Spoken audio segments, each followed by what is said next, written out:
I think so many people think if I go to cash, I'm going to be safe because it's much less volatile. But please realize in this environment of producing a lot more cash, the real returns go down. It's a seductive asset because, let's say, relative to inflation, you might get taxed 2% a year. And as you're taxed 2% a year, that's a huge amount of money over time, but it's a subtle tax. So first, watch that lesson. It always sends gold higher.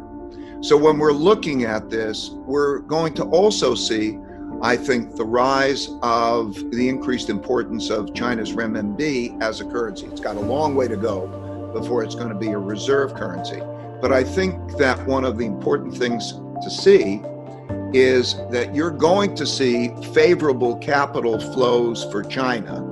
And if you do a comparison of their markets, where their interest rates are, where their capital markets, who's doing IPOs, nearly half of the IPOs, depending, we'll find out, but something like 45% of the IPOs that there will be done in China's markets, Shanghai and Hong Kong this year, new offerings. And more you're going to see the internationalization of the renminbi. You're going to see capital flows move in those directions.